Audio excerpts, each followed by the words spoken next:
Hello, and welcome back to Let's Get Lit. In today's episode, we're going to be going over Part 1, Chapter 2 of George Orwell's classic 1984. Stay tuned and let's see what happens to Winston as we continue to learn more about him, more about the party, and more about life in general. Shall we? This chapter starts out with Winston at the door, ready to open it.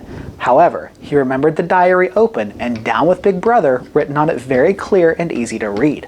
However, he didn't want to smudge the ink, so he went ahead and opened the door anyways. To his relief, the woman standing outside of his door was Miss Parsons. Winston makes a note to the reader that the party liked to get rid of the word Mrs. It would rather everyone call each other comrade. But with women, it was still generally used. She asked if he could help him fix the sink in her flat because there was a blockage in it. Winston tells the reader that Victory mansions were very old and probably built in the 30s or thereabout, and how everything in this apartment complex was pretty much run down and not working. He said that it was better to try and fix it yourself than to try and go through the committee, because through the committee, it could take up to 2 years to simply fix a window. He follows her down the hall and enters her apartment, which is a lot bigger than his, but still has the same rundown look.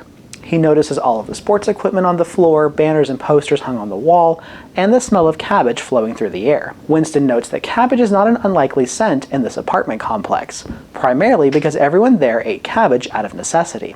However, he tells the reader that he can also smell the distinct smell of sweat permeating throughout the cabbage. Winston describes Miss Parsons for us, and that she's roughly about 30 years of age. But with all the creases on her face, it makes her look much older than she is. He also goes on to describe Mr. Parsons, who currently is not there. Mr. Parsons was a large man, but very active.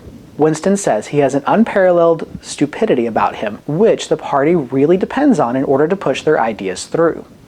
Winston says that this man was very proud of his hard work, determination, and the sweat was almost like a symbol of his unconscious testimony to the strenuousness of his life. Winston goes on to say that Mr. Parsons' job at the ministry was not one that required a lot of intelligence, but he was also one of the head leaders for the Committee of Sports, hiking, demonstrations, etc. Winston lets the reader know that he does end up unclogging the pipe and washes his hands in the cold tap water. As he turns around to go walk back into the other room, Miss Parsons' 9-year-old son comes out with a toy pistol and tells him to hold up his hands. He tells Winston that he is a criminal, a thought criminal, and that he should be hung. Just then the little boy's sister came in, who was about 2 years younger, mimicking her older brother, and everything he said. Winston remarks how these two kids were dressed in the uniform of spies. They were all wearing blue shorts, gray shirts, and a red neckerchief. Miss Parsons came into the room and apologized for the children's behavior, stating that they wanted to go see the hanging tonight, but that she was unable to take them due to all of the amounts of work she had and her husband would be coming home late. Winston makes note that there were to be Eurasian prisoners found guilty of war crimes and to be hung in the park that evening. He also says this is somewhat of a regular occurrence and happens about once a month. Winston excuses himself and makes his way down the stairs back to his flat. As he's about 6 steps down, he feels a really painful blow to the back of his neck. When he turns around, he sees the young child with a catapult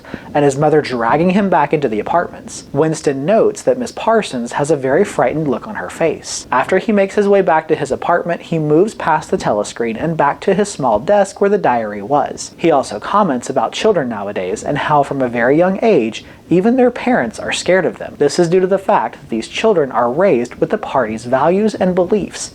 They don't question them. Even from a very, very, very young age, these children are taught to turn in anybody who might be a threat to the party and their way of life. Winston also comments how the Times runs an article about once a week about children who claim are child heroes that turn in their parents for an offhand comment or something else that was said in private to the thought police. After this, Winston wonders what he should write in his diary. He then begins thinking of O'Brien. Winston mentions that one of the dreams he had about 7 years ago, he remembered someone in his dream telling him that they shall meet in a place where there is no darkness. And at that moment, he didn't quite understand what it meant, and he wasn't quite sure who had said it. But as time went on, he realized O'Brien was the one in the dream who was the voice saying this to Winston. Winston still wasn't sure what it meant, but he knew that in some way or another it would come true. Just then, from the telescreen, a voice rapidly called, "Attention, we need your attention. There's a news flash." The announcer gave the news that their 5 forces in India seemed to be victorious and that hopefully the war was going to end soon. But there was also some bad news. The bad news was that the chocolate rations are going to be reduced from 30 grams down to 20 grams. At this moment, the djinn was beginning to deflate and leaving his body. He gets up with his back still turned to the telescreen and walks to the window. Out the window, he looks around and he can see the flapping of the poster down at the bottom of the streets, with the letters INGSOC fully appearing and vanishing. Winston wondered if anybody was ever on his side, or could be on his side. He thought that the past was dead, the future was unimaginable, and that he almost felt like a sea creature or a sea monster wandering around on the ocean floor alone. And then the three slogans of the Ministry of Truth came back to him. War is peace, freedom is slavery, ignorance is strength. While looking outside the windows, he can hear a small bomb going off in the distance. He thought that it must have been London because they were dropping small bombs on London all the time these days. He also pulled out a 25-cent piece and tells the reader that on one side the three slogans of the party were written, and on the other, Big Brother and his big eyes. Winston notes that you could not escape from Big Brother and his image. It was everywhere. He then notices that the sun has shifted around the windows of the Ministry of Truth, almost kind of looking like loopholes in a fortress. He thought that there was no way to destroy this building even by 1,000 rocket bombs. He then wondered who he was writing the diary for the future, for the past.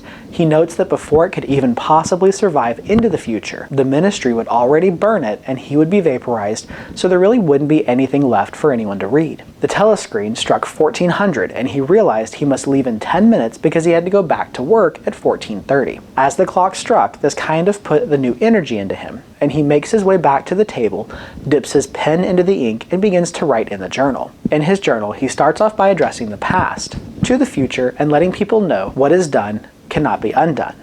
And then he wishes a greeting from the age of uniformity, the age of solitude, the age of Big Brother, from the age of doublethink. He then writes down thought crime does not entail death. Thought crime is death. He says that now he understands that he is a dead man, and that it's important for him to stay alive as long as possible. As he looks down, he sees that 2 of his fingers are stained with ink, and that this was a small kind of detail that might betray him later. He notes that some zealot from the ministry might see this, and might start questioning this, and might accidentally drop a hint to the right corner where he'd be sent away. He goes into the bathroom, uses the gritty dark brown soap that's almost like sandpaper, and he's able to wash it off his hands. He then mentions that he puts the diary away in a drawer. He noticed that it was useless to hide it, but he could at least make sure whether or not its existence had been discovered. So what he does is he takes a small amount of dust and puts it into the corner of the cover of the book, and if anyone was to have disturbed it, he would know because the dust would have been removed.